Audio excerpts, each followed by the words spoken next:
Vez ou outra, esse tipo de epíteto, isto é, folgados, vocês não sabem o que é a vida, vocês não têm noção do que é duro, parece mais uma acusação.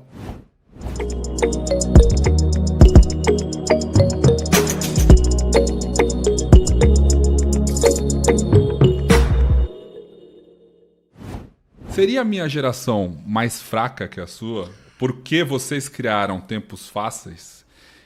E aí a gente pode falar de Brasil, de como quando eu cheguei com 30 anos em 2013, a economia, o Brasil vivia um momento que a gente estava numa abertura, com muita oportunidade, muito grande também, o emprego era mais abundante, as portas se abriram de certa forma também na Revolução Digital, mas não só isso, nós tínhamos oportunidades, sei lá, de Copa do Mundo, de Olimpíada, e várias coisas aconteceram que foram uma sequência também de benefícios econômicos, que foram bons tempos gerados por homens fortes, que talvez trouxe a minha geração homens fracos, e hoje nós vivemos tempos difíceis porque a minha geração ficou adulta num tempo fácil? É isso? Você sabe que há algo muito forte. Momentos difíceis, como por exemplo uma pandemia, exigem soluções um pouco mais urgentes e ao mesmo tempo um fortalecimento das capacidades. A ideia clássica de que a ideia de crise ela gera também oportunidade, ela é verdadeira.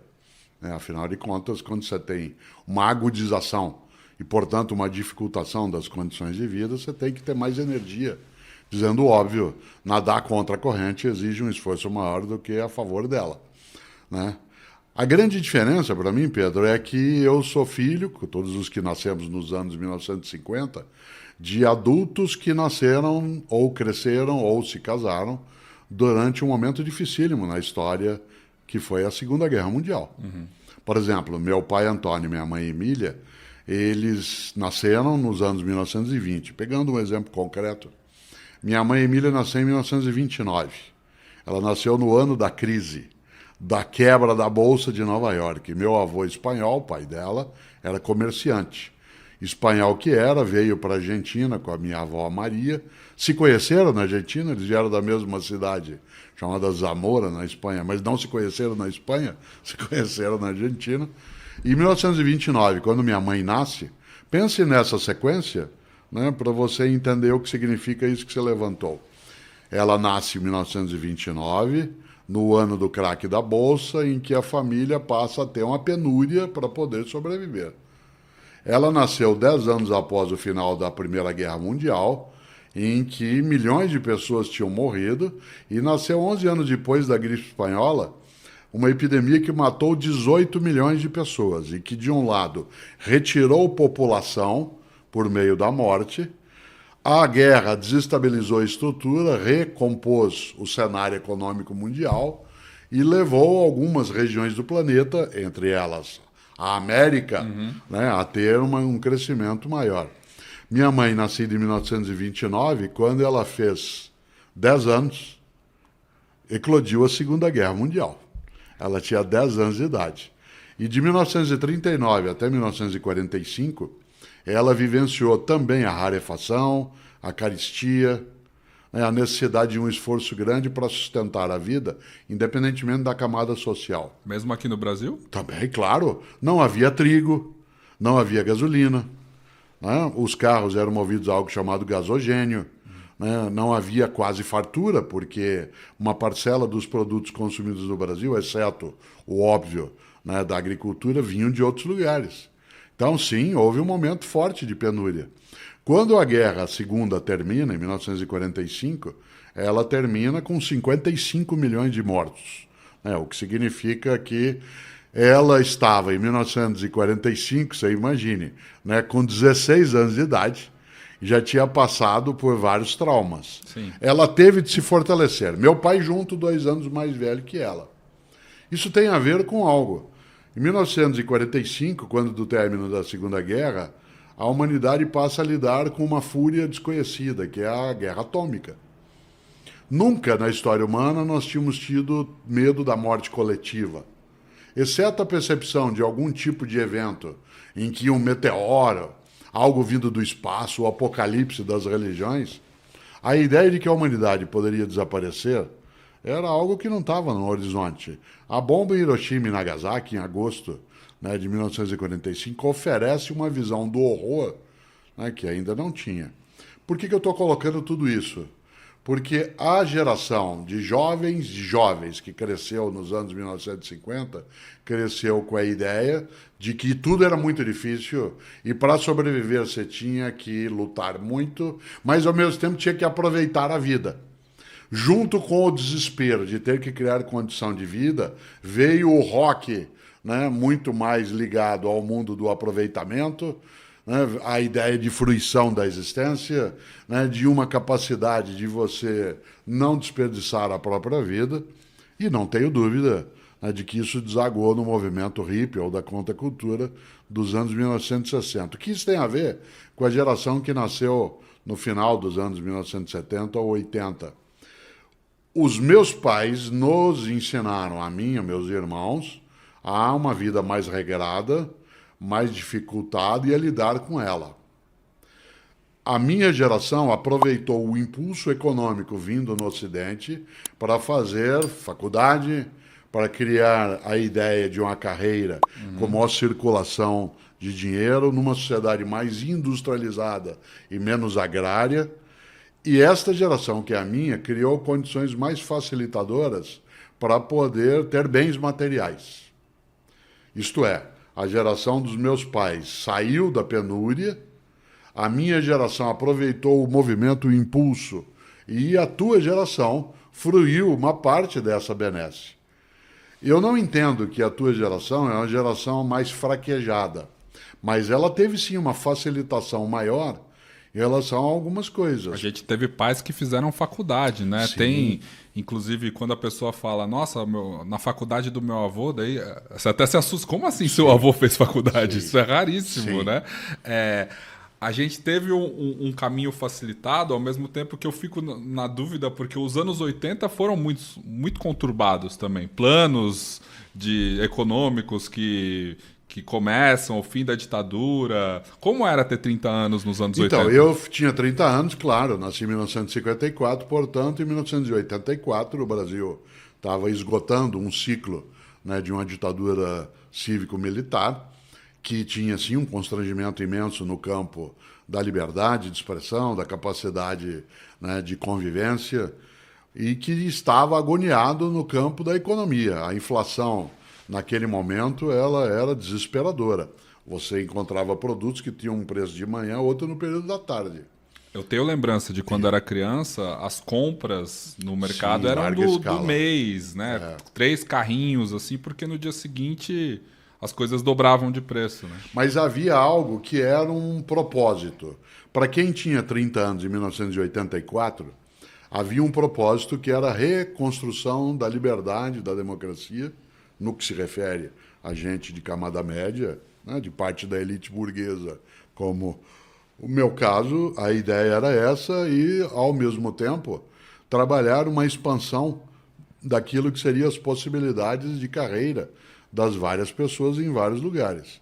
Dificilmente nós quereríamos, como não quisemos nos anos 80, deixar o Brasil. Né? A ideia nos anos 60 era fazê-lo por necessidade. Nos anos 70, uma parte dos jovens que tinha algum tipo de envolvimento político-partidário ou organizacional teve de fazê-lo, mas não por decisão própria, isto é, uma questão de sobrevivência. A ideia de vamos embora nos anos 1980, para quem já tinha 30 anos, ela era estranha. Tá? É aqui é o nosso lugar, no sentido de pertencimento afetivo. Aqui a gente constrói nossa família, nossas coisas. E a frase é assim, lutamos muito para ter liberdade. A tua geração, ao chegar, ela encontrou essa liberdade estruturada. Infelizmente, né, quando você beira os 40, essa ideia de novo ela ressurge. Isto é, a ameaça a uma convivência que seja mais pacífica, mais harmônica, né? Portanto, naquele momento, os anos 80, 1980, eu estou num processo de decolagem. Né? Isto é, a carreira cresce, a possibilidade, né, de outras atividades. 30 anos em 1984 é uma maturidade muito maior do que o será depois para outras pessoas, né? É claro que a minha profissão favorece bastante isso na convivência do dia a dia, porque, como eu sou professor, né, sempre, todos os anos, eu encontro o que há de mais jovem. Você Sim. se lembra de eu dizer, eu comecei a dar aula na universidade, eu tinha 22 anos, os alunos tinham 18. É. Eu fiz 30, eles tinham 18. Eu fiz 50, eles tinham 18. Isto é, no dia a dia eu vou lidando com aquilo que é Claude. No entanto, identifico sim essa característica que você levanta e que eu tenho dificuldade, tal como você tem, de chamar de uma geração mais fraca. Eu acho que a facilitação, né, de algumas das condições de vida, elas acabaram entrando num circuito muito mais da física, de uma das leis de Newton, que é a lei da inércia, né, do que concretamente dentro da sociologia, né?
Quando Newton sugere, e aí eu vou mudar a lei dele, né, só para poder deixar mais claro, mas sem alterá-la no todo, que todo corpo tende ao repouso, a menos que haja alguma força que o faça entrar em movimento, né, evidentemente que eu quero sintetizar isso, eu sou caipira de Londrina, né, com quem um ditado que ajuda, que a gente diz assim, quem tem cavalo não anda a pé.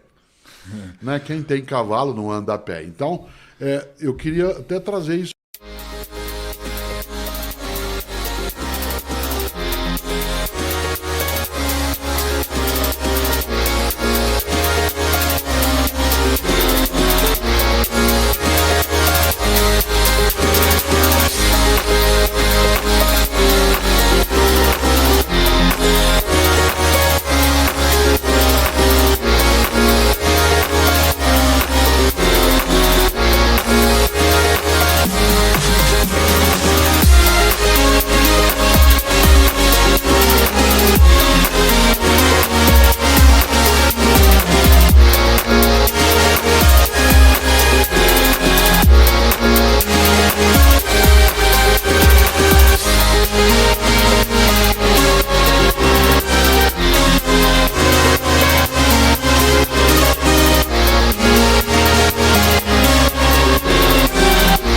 Para te perguntar, vez ou outra, esse tipo de epíteto, isto é, folgados, vocês não sabem o que é a vida, vocês não têm noção do que é duro, parece mais uma acusação.